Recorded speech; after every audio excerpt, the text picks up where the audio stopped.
Good evening, everybody, and thank you very much for coming along to help launch Pip Osmond-Williams's pamphlet, which is called Of Algae and Grief. Pip is from the north of England, and now she lives and works in Glasgow as a Scottish literature researcher. She's the winner of our 2021 Brian Dempsey Memorial Prize, with a set of poems on which the judge, Callum James, commented, "Pip's poetry is sometimes mysterious, but it always has the clarity and confidence of someone who absolutely knows what they are doing with each poem. For this reason, it's invitational. It draws you into a series of emotional estates and stories and experiences that you would not have known without her putting words to them." And Alan Riach, poet and professor of Scottish literature, has called Pip's poems uniquely memorable and attractive, poised carefully in their sense of intellectual discrimination, yet attentive to all the senses: taste, scent, touch, the visual and the oral. And poet Roseanne Watt has commented, "This is a vivid and deeply moving collection, full of poems that press on all the aches and shades of loss, of people, of place, of myths, bearing witness to the cyclic tides of grief and hope, and all the creatures that inhabit there between." This is Pip's debut collection, and we feel sure there will be more from her pen in the future. Tonight, we're going to hear two readings by Pip from Of Algae and Grief, and two readings from guest poets, Laura Theis and David Bleiman, from their own poems. So without any more from me, I'd like to hand over to Pip. Pip, would you read for us, please? Thanks very much, Janice. Thank you everyone for joining the launch of my poetry pamphlet, Of Algae and Grief. It feels like an incredibly long time ago since I received the news that I'd won the Brian Dempsey Memorial Prize. Really grateful to the judge of the competition, Callum James, for choosing my work, and of course to Janice for all of her hard work and support ever since. I'm also really pleased that Laura and David are here to share the virtual stage with me this evening. They're both really wonderful, quite different poets. So yeah, I think you're all in for a treat to hear them read. I'm going to start the evening by reading a couple of poems before passing things over to Laura and David, who are going to read some of their poems and one or two of mine as well. So just to say a couple of words about the collection. The poems in Of Algae and Grief have been written over the past couple of years, and for those of you who've read the pamphlet, I'm sure that you'll recognise that it deals a lot with personal grief and experiences from my own life, but many of the poems were written over the past year and a half during a time of such intense collective grief as well. Whether that was for people or for lost time, or that sense of human connection that felt very far away during 2020 and during this year as well. So yeah, writing these later poems felt like I was making an active connection with the world in some way, even if I couldn't be outside within it, which is probably why I continually return to the landscapes of Northern England or the seascapes of Scotland, and of course to people as well. So yeah, I hope that the poems do resonate in some way after our collectively horrible year and a half. Janice read the paragraph that Roseanne Watt very kindly wrote for the back cover of the pamphlet, and yeah, I was going to bring it up because she grouped the poems together as pressing on the different shades of loss, with that being of people, of place and of myth. And when I was deciding which poems to read tonight, I decided to structure my readings around those three elements. So the first group of poems that I'm going to read this evening stem from that first shade of grief, the loss of a person. And I'm going to start by reading the first two poems in the pamphlet. They're both quite different, but I consider them almost as a pairing in that they both explore preempted grief in some way, albeit in different abstract ways. And yeah, the title of the pamphlet comes from a line in the opening poem, Girl Song. So I want to start with this one for the launch. Girl Song. You say I can't keep doing this, that somebody found me trying to swim with the mute swans again, telling them about the scythe-winged swifts and bone-pin whitethroats, how the migratory birds outfly me when I call. You say that in the water, somebody found me, measuring the lengths of all I love in knots of sweet galingale, that when the wardens came, my arms and hands were cotton grass, and from the side it looked as though my mouth was speckled blue, and oh, a song thrush egg, or a scream, through which I try to heave the lilies from my throat and somehow come up empty. You say that when they finally slipped me from my raincoat and freshwater hoops of algae and grief, I kept talking about monotypic species, about white rings pooled around Lear, about how I must call my mother.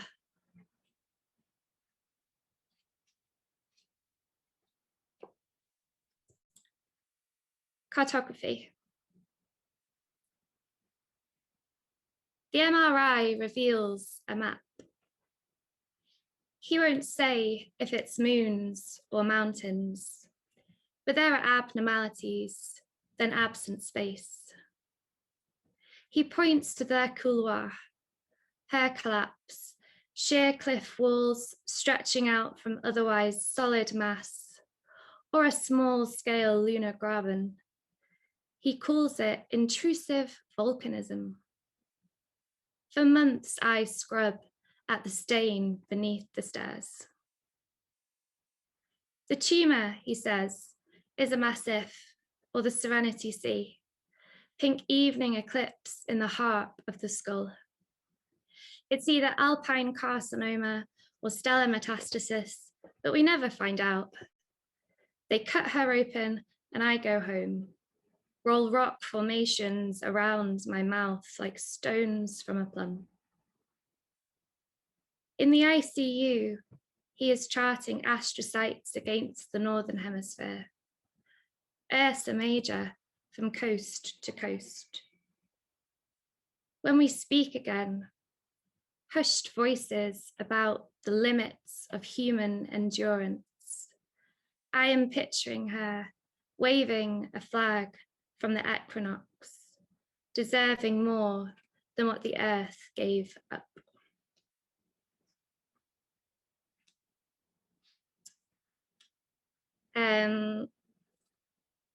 So the next two poems that I'm going to read are both, well, they both derive from different childhood memories.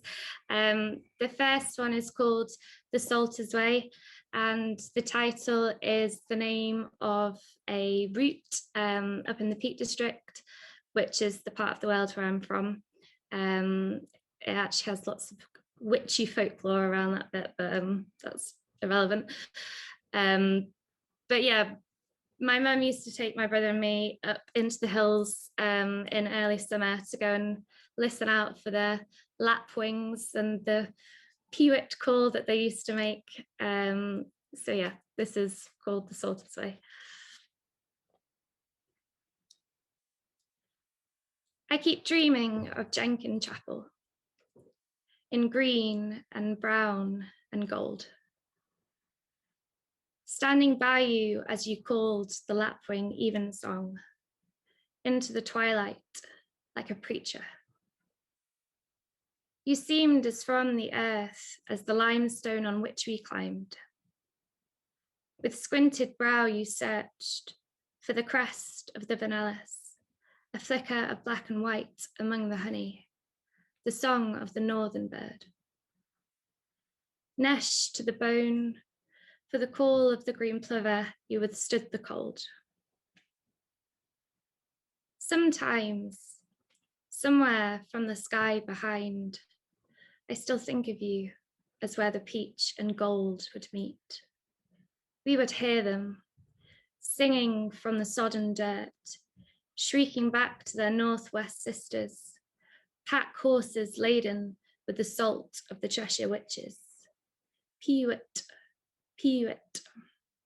Your hands grasping the dry stone walls you always said would outlast us all. I thought of you as kin of the fields through which the lapwing flew, of wind-gather rocks, Shuttlingslow's peak, the moon you had me believe was made for me. By Jenkin Chapel, I made that age-old mistake of imagining you to be ageless.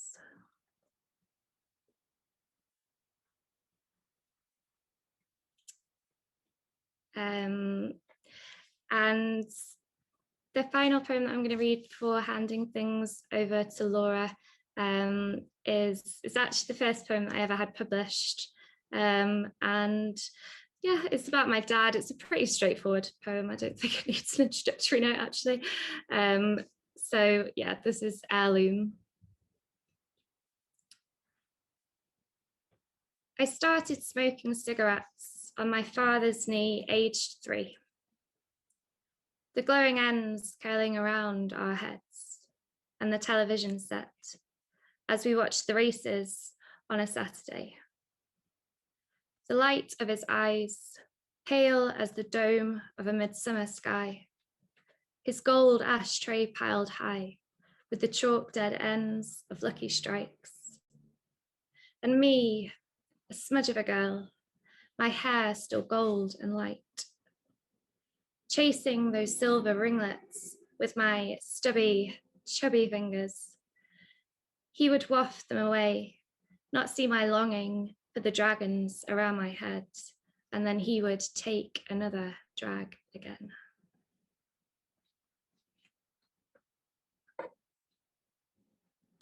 A beautiful start.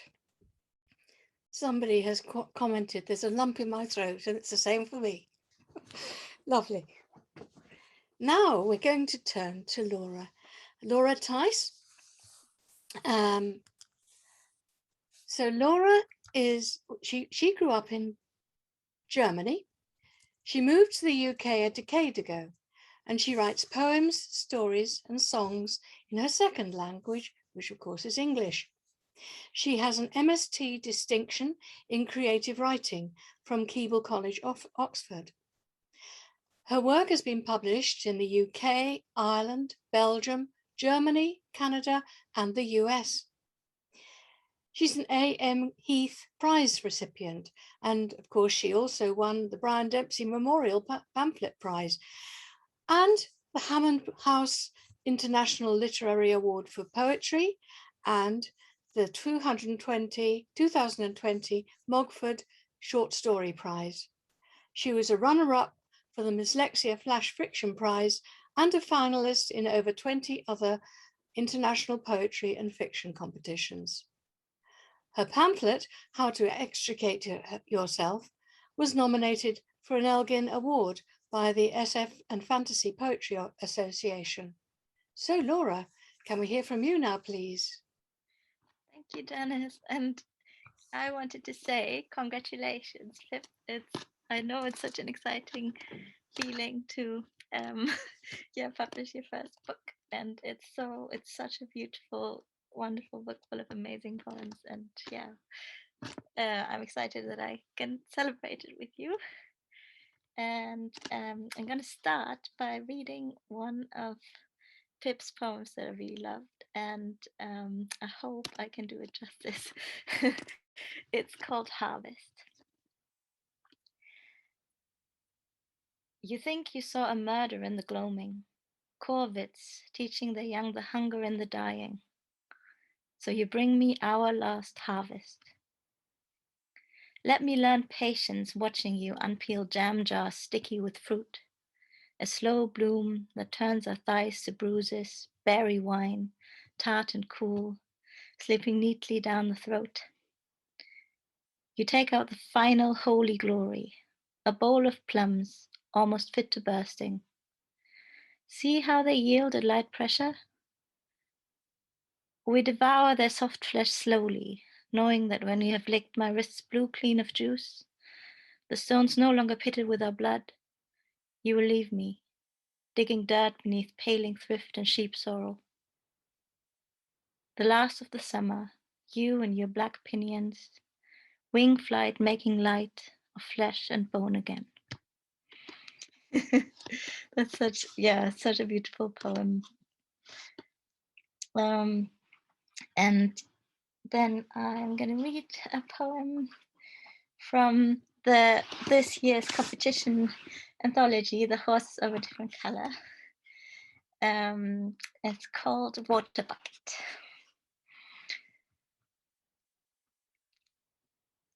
We can tell it is fairy water by the way it appears and disappears inside the bucket. It might be a gift or a carelessness. Some mysteries are best left unexamined. However, only the hopeless children know this. If you drink from it a certain way, it can turn you invisible in parts. If you use it to drench your shoes with a knack, you can use them to walk on the river's surface for up to an hour, like some once great men in a book. A drop of it inside your water spray bottle can will the willow to murmur or unbloom a bindweed trumpet. Even the ghost white wilted lilies could, but should not, be revived. Thank you.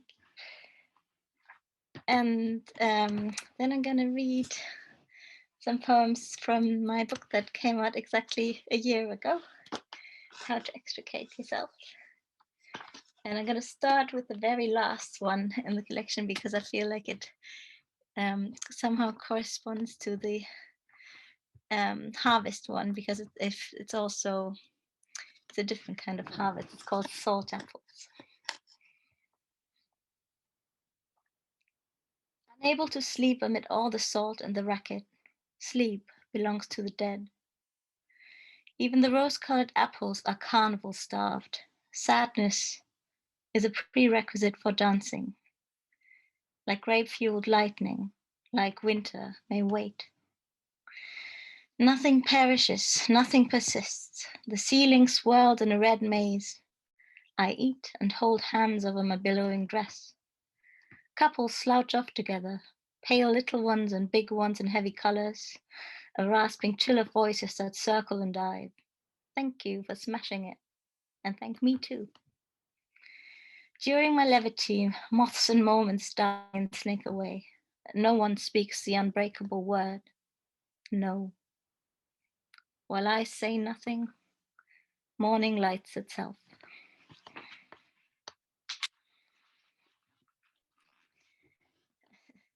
And then I feel like I'm going backwards. So now I'm reading the second to last poem in the book, and it's called All That Is Left of Liv. And again, I feel like it's, to me, a similar mood of grieving that is in a lot of Pip's poems. So I thought it would be a nice answer to it, or like reaction. The white four-poster once was her laughter, and the darkening night sky once was her tongue. The orangery once was a little tear she showed no one. Isn't it striking? These shooting stars were how she sneezed when the dust came down. The cashmere I'm wearing once was her left foot. This jasmine bush here used to be the way she tilted her head when not really listening. These peacocks once were her elbows, the twin dolls her headaches. And oh, I think this stuffed swan was actually her heart once. But this whole country used to be her heart, come to think of it. All the cliffs and wild springs and lava fields, the unending summers, the northern lights, jade flames against the black canvas. And then I'm gonna read a poem. Where did it go? Oh yeah, it's called The Clockmaker's Daughter.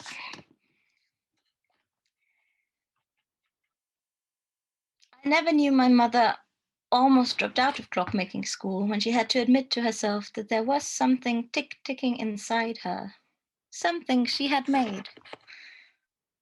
Not by squinting through microscopes and careful attention to detail, but instead by neglect and forgetfulness, qualities they do not encourage at the Horological Institute. Foxing her tutors with flowy dresses and ponchos, she stayed on, and half a year later gave birth to me, right on the due date, because I was always going to be a punctual baby. And the first time she saw my round, flat face, she smiled with relief. She knew just how to read me. She hummed along to the song of my cogs and gears as she carried me into her workshop, then propped me against the wall between her assortment of die plates and steel files and calipers. She worked late into the night, furbishing my most important parts with a small bow lathe, until she had polished me into something she would not be ashamed to hand in as her final assignment, an elaborate device with a steady heartbeat, the kind a room would feel empty without. A freestanding marvel with 2 hands and a mouth for telling the truth of time. Thank you very much. Thank you, Laura. It's lovely to hear those poems from the book. I don't think I've heard you read them before. Not sure what you read. Yeah, I might have read different ones. It It's very good. Thank you. And now we're going to hear, I think that we're going to hear from David straight away, aren't we, Pip? Yes. Yes, David Bleiman lives in Edinburgh. He writes from his rich cultural background as a Scottish Jew. His first pamphlet, This Celt of Many Colours, draws on English, Scots, Spanish, Yiddish, and a largely imagined dialect of Scots Yiddish. And he won the Sangshaw Prize in 2020 with one of the poems from it, The Traveller's Tale. His poems have been widely published in journals, and he's working on a second pamphlet now, to be published in April next year. And that one will be dedicated to the place he now calls home, which is near Edinburgh, or just on the outskirts, I think, and it's Cramond or Cramond, I think. So we're going to hear now from David. David Bleiman, please. Thank you very much. And here I am from Cramond. Well, I'm so honoured to have been asked by Pip to be a guest reader today, and I've so much enjoyed Pip's readings and Laura's readings. Isn't it interesting how when you look at another writer's work, one finds common themes, and one finds kind of strange connections which are absolutely fascinating and can be quite moving.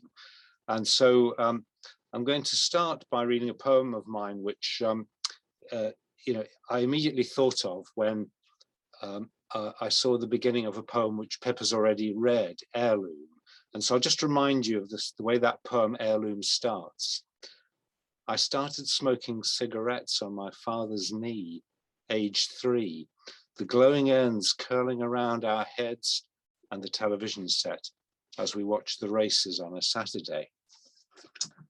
So I have to read this poem called Reclaim the Name, which goes in a completely different direction, but it starts, you'll find the start is quite interesting.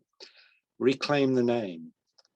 5 perfect smoke rings scudding out the door. Granny is coughing and shouts to the wall, Adolf, I want a glass of water. Gretel, I'm coming, sounds soft down the hall. I was 5 years old. What's in a name? France and Joseph topped the list of names for boys where grandfather was born.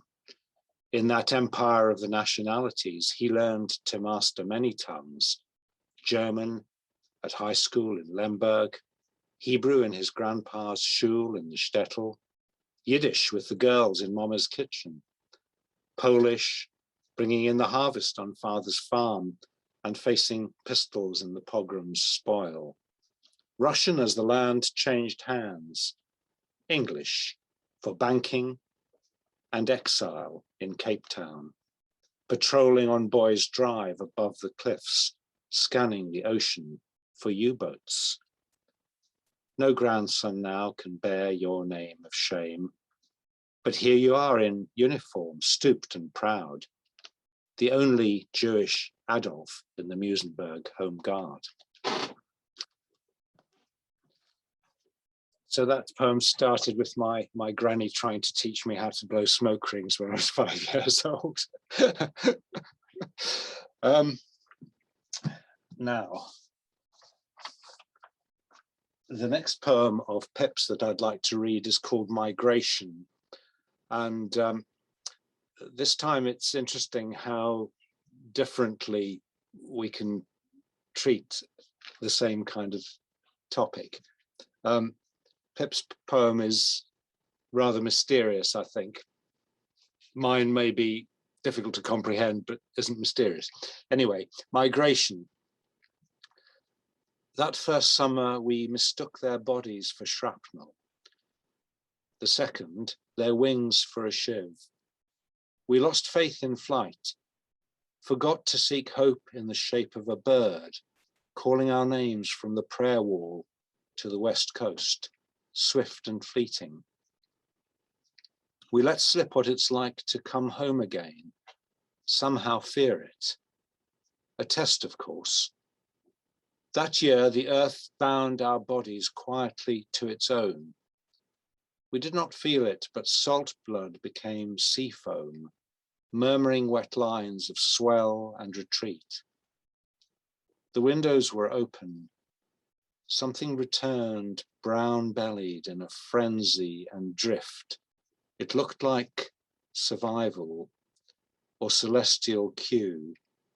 It sounded like wings drumming in the north of the house. I have to admit, I don't really know what that means, but it's quite entrancing. And now, in response to that, a couple of poems of my own on sort of similar topic. So I'm going to read one called Diaspora Dream, which was recently commended in the Poetry Society stanza competition. And this is sort of a poem about me coming from the other side of the world and settling in Cramond in Edinburgh. Diaspora Dream. So rooted here I am become a tree, washed in on flames of choice the wind has fanned, like all the others looking out to sea. Though not a son of this community, I grow around your railings. Here I stand, so rooted here I am become a tree. Another stripe in your geology, a layer in the rock, a sandstone band, like all the others looking out to sea. A fine example, 1953. You count my rings and try to understand why, rooted here, I am become a tree. I am grown tall and tied, yet landing free. Your breeze, my branches shape a wishing sound, like all the others looking out to sea. And in this dream, you make a bench of me to sit while children dabble in the sand. So rooted here, I am become a tree, like all the others looking out to sea.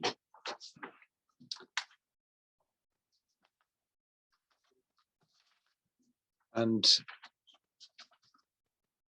another poem, which is about migration.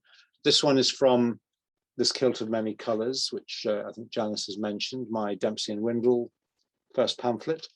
available from a Dempsey and Windle near you. And this is called Schwelbele. And Schwelbele is a Yiddish word meaning little swallow. And it was a word that we found very hard to get a translation of. And it was a word which turned up in a letter that we found that was written in Yiddish to my grandfather from his mother, my great-grandmother. She was living in Lemberg, which was then in Austro-Hungarian Empire, 1931. The epigraph is from that letter. She said, "With God's help, the beloved little Schwelbele has no doubt already perfectly recovered." So in 1931, I think my mother must have had some sort of illness.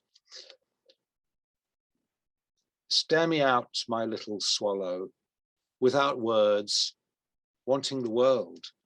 What will you find? Behind these weary eyes, I swoop space-time to Africa and back, thoughts on thermals gliding, to those worlds I wish for you, and as a tourist from the future, visiting my mother's origins. Will you find what I have buried there in reed beds where I roosted, resolving to return? In some marshy mud nest down where brackish waters wash, or in eaves of outhouses lodged on ledges out of light? If there's a map, it's a letter in a shaky script in Yiddish from my mother's distant granny, about to be lost in a forgotten city of a dead empire. Transliteration and translation, inference and conversation, transcribe another Schwelbele, newly hatched in 1930. We are a sweep of swallows and we wander on the wing. So keep searching, little swallow, that you may inscribe your meanings in this seasonal migration, origin and destination, nests you'll find and flights you'll take by the makings of your mind.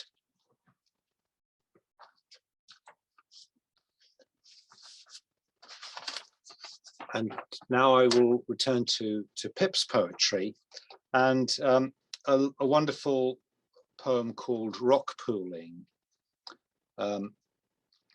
which I think is fairly clearly about memories of a father, but in the context of the seashore. Rock pooling.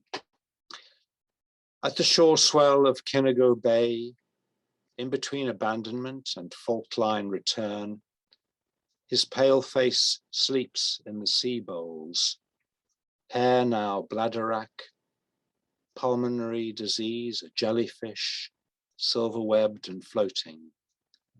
Curled between the spines of a stickleback are our years, blue and sweet.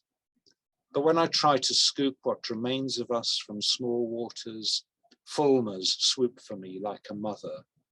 Believe me, intertidal, when in the water I am all father, the sea dark, soft beached body, pieced together from whalebone and iron lung.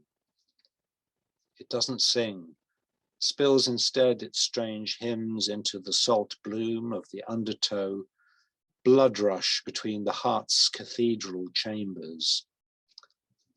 Some nights it leaves to the sand a heavy skin of lamentation, old tidal marks of water loss. Sometimes the body is just cavity to crawl between, moor beneath, hands stretched out to bronchi of myth and fog. Gosh, that is so, so moving. I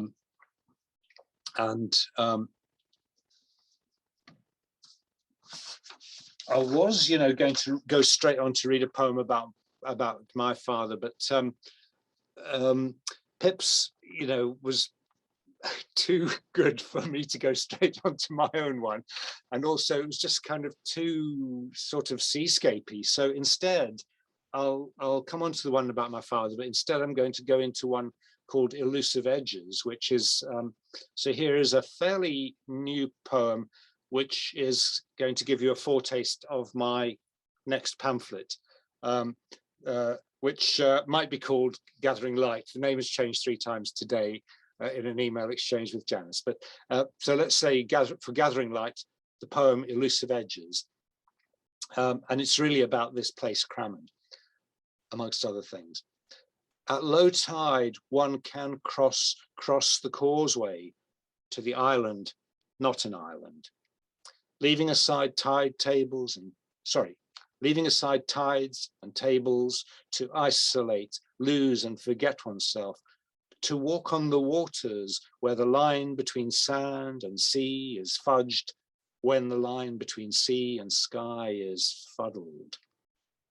We always had a liquid borderline, Romans from the south, Picts to the north, a powerful empire and those wild tribes. The tide rises and falls and rises. We remain, not knowing if we live in a village or a city, an island or a peninsula.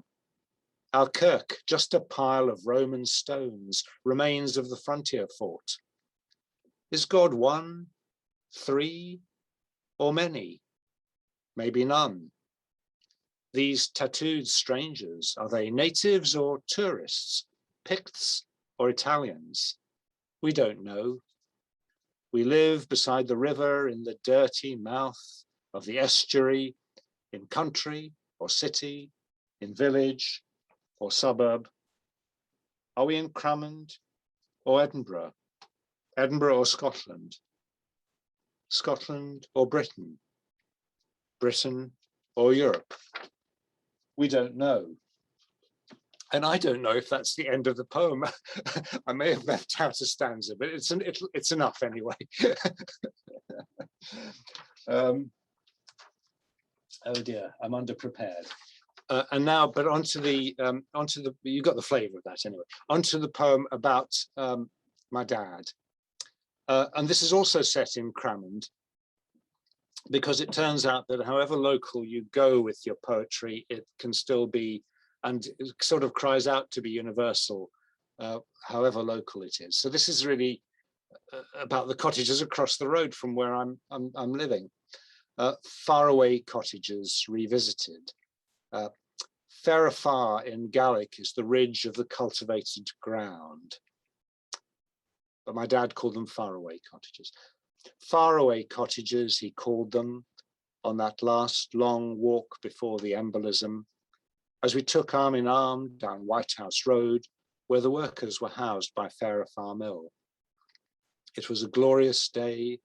His disposition was also sunny, and taking his arm, I felt a warmth from me or from him, no matter.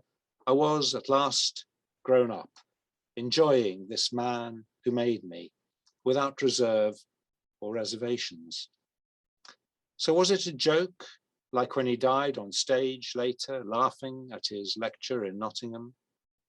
It was him, and he was far away from London and Cape Town and the cares of an erratic life, strolling slowly towards the gallery to sit in the winter sun and look out on the gulls and the tide going out of the Amand. That is how I want it to have been. That is how it now will be, for I will fight you to the death, old memory, and 28 years and far away, it will be an easy contest.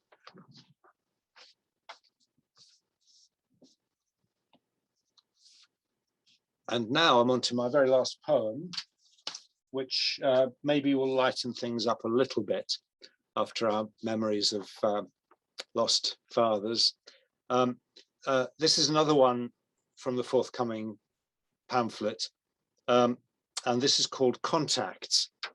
And the epigraph is, if you can call it that, or the subtitle, 1 light year equals 9.5 trillion kilometers. If it comes, it won't be little green men, take me to your leader, come up to my saucer for sex. If it ever comes, it won't be a conversation. You're breaking up. Log off and try again. If it comes at all, it won't be your letter just arrived. You forgot the stamp. The post is not what it was. It won't even come like a Christmas card comes to a friend who died 5 years ago and forgot to say. It may be a ring of stones, a setting sun at the equinox, asking a question. Is anyone still there? We were here when the light left, and we looked at the stars, just like you. So thank you very much, and thanks again, Pip, for the opportunity to join you this evening. Thank you, David. That was great. Thank you very much. It's good to hear. It's good to hear Pip's poems in 2 other voices as well. Lovely. Thank you. And now we're going to go back to Pip's own voice. Pip, would you like to read another group of poems, please? Yeah, thanks, Janice. Thanks very much, Laura and David, for your readings. It is actually really bizarre hearing my poems read by other people. I find it so interesting how you both chose to read them in different ways. But yeah, no, they sounded wonderful. And loved that you both chose poems that kind of matched them as well. There was a line in one of Laura's poems that I absolutely loved. Sadness is a prerequisite for dancing. I love that. But yeah, thank you both so much for reading. So I'm going to read 2 of the mythological poems from this collection. There are quite a few mythological poems in my little pamphlet.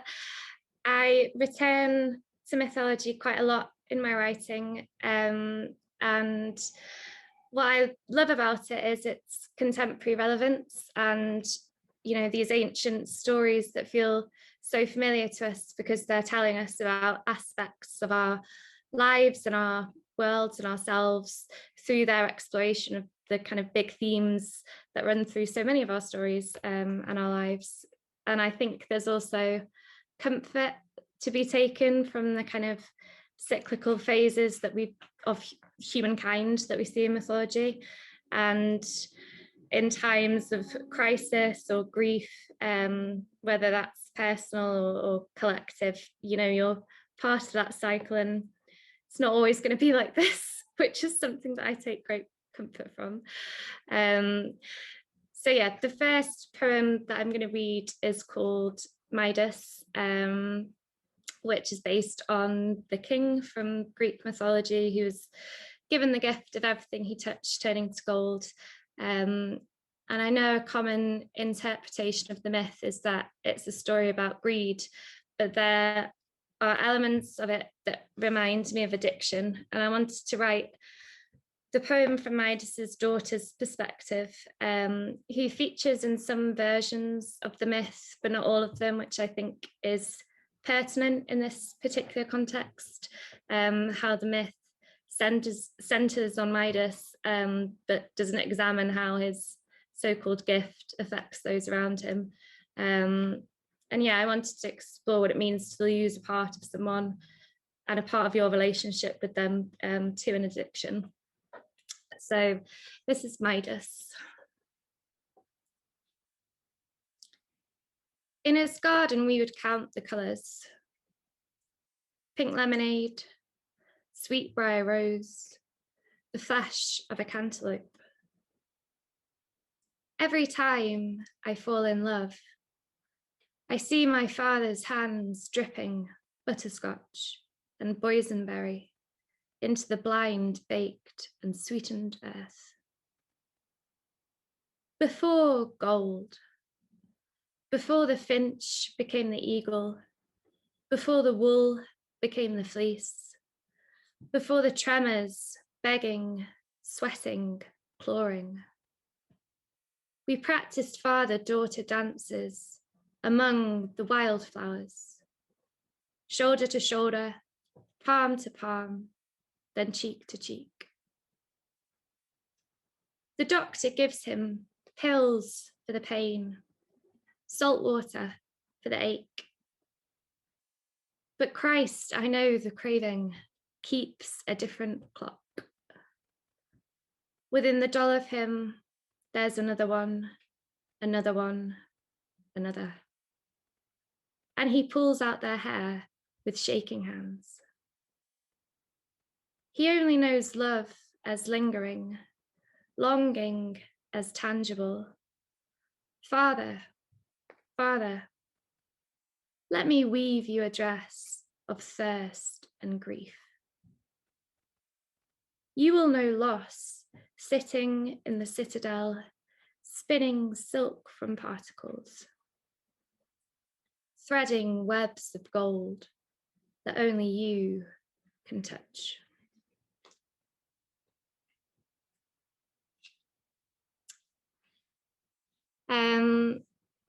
The next poem I'm going to read is called The Amazon Woman, and this poem is about St Kilda, which is a group of islands off the coast of, well, many miles off the coast of Scotland, and it's written from the perspective of the Amazon woman, who is supposed to be this kind of ancient goddess warrior figure from St Kildan folklore. But the poem is really about the communities who were evacuated from the islands in the early 20th century. And yeah, just, I suppose, explores the idea of how place changes when humankind has gone from it, and a way of life has kind of disappeared as well. So yeah, this is The Amazon Woman. There is silence on these islands now, save for the skewer call. Brief are the days, and still I miss the parliament, harsh soil taunted by the law of trees, blood yolk of the gannet's bed, salt spill from the puffin kill, the rancid stench of flesh in cleats, all the blind and gut reminders of a life, lives, what it is to be still living. In purple mornings with Earth's funeral smoke curling up the crags of Borray, I picture barefoot circles of black house girls, their linen dresses stitched with blood, running from the moon-mouthed boys, split lips licked in mustard and salt. Sometimes I follow them, try to tuck their splintered skin into the curves and folds of Glean Moor, try to warn them of the smaller wars, of love lodged under the scalloped edge, mother tongues in the mouths of caves, loss, breathing life into different shapes, the bell curve of a diving bird, the space of the wave between. There are places that I will never know. They left with backs and shoulders of flint and stone on the harebell away from Oshaval. I use my time wisely now. I pluck honeysuckle from rocks to learn about exposure. I have found new ways to tolerate salt. I think of them often. Some nights I wake, believing that I have only dreamed this mountain still. Skewer take flight, diving in ribbons through the sky's white line, the scavenge for wreckage, for forgotten life, some small secular devotion to the day, another day.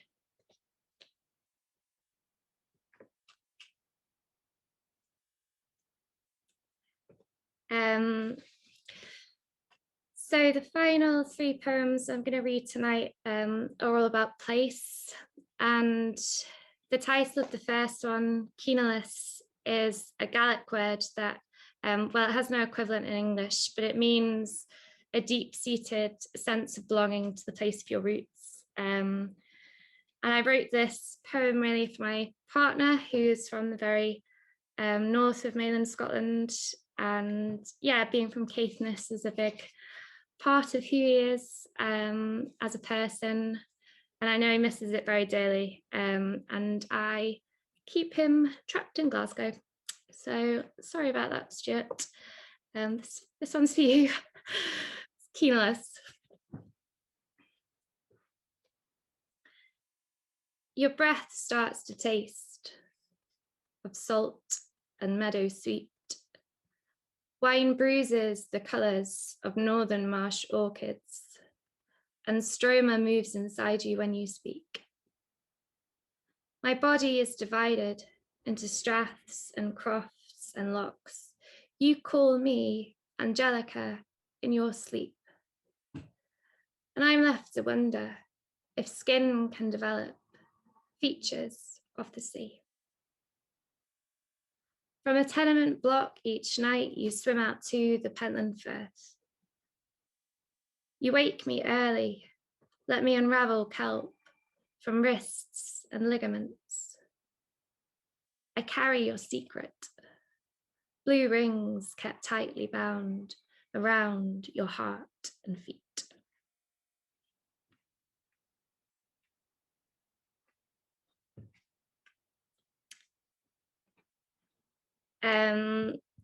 So the next poem that I'm going to read this evening, I wrote it almost a year ago. And well, this probably sounds very familiar, but at that time we seemed to be watching a constant 24-hour news cycle about failing, corrupt politicians and our burning, dying planet. And in Glasgow, we'd been locked down for something like 7 months of the year. And it felt really, really bleak. And yeah, this poem took many different directions and had various drafts, but I did want at least some of it to be hopeful and focus on the idea of, you know, what endures through hardship, the places that we can look forward to returning, and yeah, the promise of lighter days that comes with the winter solstice. So this is Winter Solstice 2020.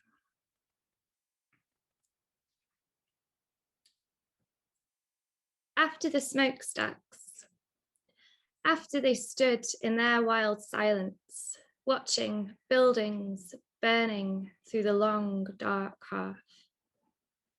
After a bidding war erupted, for scrubland 3 parts fire, 1 part song. After they told us to stand tall, shoulder on, keep breathing normally. After the party, the after party, their dance to planes they never hear, now that they live under the flight path.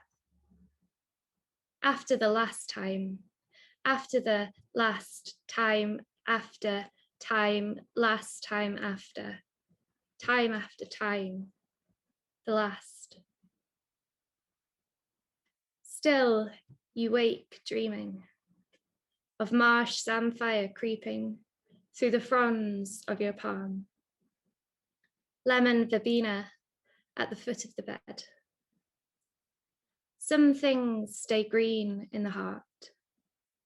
Some days we make the best of our bad luck. When the roads thaw, we'll leave the city.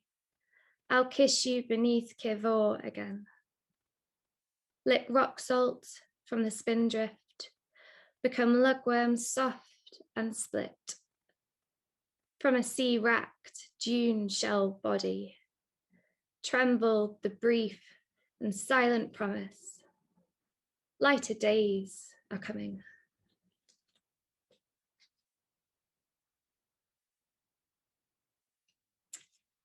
So I just want to thank everyone for coming to the launch again, or coming to the launch tonight again. And yeah, a huge thank you to David and Laura for coming to read for us this evening. And of course to Janice for organising the event. I'm gonna end on the final poem of the collection. And yeah, thanks everyone for coming. This is called Life Cycle. When I go home, if I go home, I will lick and stitch the skylark's silver songline into my skin. Cup the full fat belly, sticky sweet with slips and gorse, come back to you again. When I go home, if I go home, there in the lime and smoke, I will wrap half rhyme around older trees, old man swamp dweller, all catkins and leather, shifting me out to the east. When I go home, if I go home, to the mayflies I will teach, secrets in leaving indelible marks, how I think of you in lunar phases, the waning crescent or the waxing heart. When I go home, if I go home, I will bury my dead in her alkaline soil. Undress in the dark, let her down gently, come back to you again.